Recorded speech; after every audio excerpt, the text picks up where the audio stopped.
Okay, this is now super exciting. We have got an ad running and we are checking every 5 seconds to see if somebody's bought something from us, right?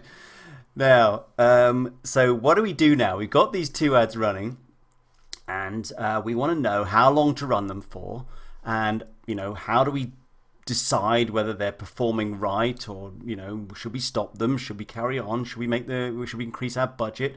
What should we do? So this is a very important lecture because I've entitled this Scale or Kill. So are we going to scale up the ad or are we going to kill it? Now, the first key thing I want you to do is to run your ad for 3 days, or your ads, depends on whether you've done the split testing or not. Run them for 3 days. Now, why 3 days? Well, it actually takes the Facebook algorithm a little bit of time, 24 hours, 48 hours, I don't know exactly, but it takes a little bit of time for it to actually start serving your ads up to the right people at a good cost. It's just kind of how it works. It's how their algorithm works. So, I feel they do a kind of scatter approach at the beginning, obviously based on the targeting that you've done. And then they do kind of more clever targeting within their algorithm to actually try to identify perhaps better groups that are more likely to buy your stuff. But that process for them takes a little while. It's an iteration. Don't worry about it too much, but just accept the fact that you need to let your ads run for 3 days. Now, your objective during this period is to make a profit, surprise, surprise, or at least break even. Right? Now that might seem a bit weird, at least break even. Sorry, that should say least, not least, but anyway, you get the idea. So the reason why I can allow my ads to actually break even is because I will have acquired a customer. And in a later slide, I'm going to talk about list building, the importance of a list, the importance of a customer. But basically, just imagine you've got that customer. Okay, you haven't made any money out of them this time around, but you will have the details of that customer. You will have the email address. You will have the opportunity to direct email them in the future to make sales. And trust me, that is very, very valuable. You will make a profit down the road, but maybe not straight away. So for the moment, just accept that basically you're doing this to make a profit or at least to break even.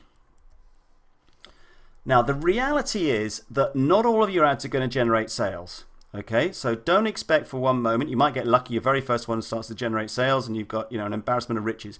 But basically, it's unlikely. The odds are stacked against you. That's just how it is. That's advertising, whatever you do. All right, and maybe only 1 in 10 of them will actually make a sale of some sort.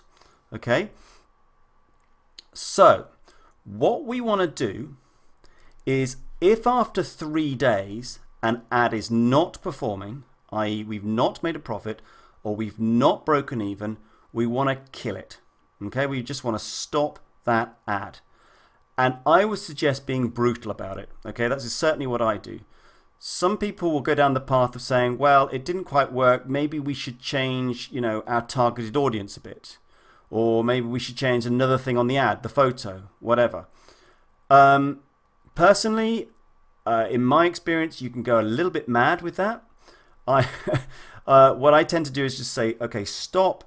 I'm not doing this one anymore. I'm killing it. I will go and find another product. I might show it to the same audience that I had before, but I will basically start over and I will kill it. And by the way, I'll generally leave that product on my site, because what you'll find is that as you do this, products will start building up on your site. And although you might not sell it this time around as a direct with the direct Facebook advertising, later on down the road when you bring somebody else into your site for perhaps another product, they will see that on your site and they may well buy. I've had many situations where people come in to buy a product and they're not buying 3 or 4 of stuff that I was not successful in previous test runs. Now, this is the key point. The winning ad, when you get a winning ad, okay, that can generate the dollars. So when you read, not all ads will generate sales, maybe 1 in 10, probably you started thinking, wow, I'm going to have to spend quite a lot here on advertising to get that one sale, which is, may be true. Maybe you've got to spend tens of dollars, something like that, as part of this testing process.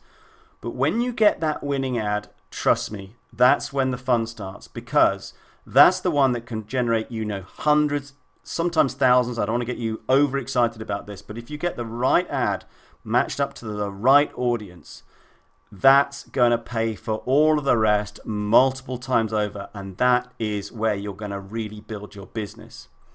So that's when we're going to actually scale the winning ad. We've dropped the non-performing ones, we've got rid of those, and we're left with the winning ad. Yeah, we're going to drop everything else and we're going to scale this up so that we can really generate some money. And then the next lecture, I'm going to give you some tips on exactly how to scale.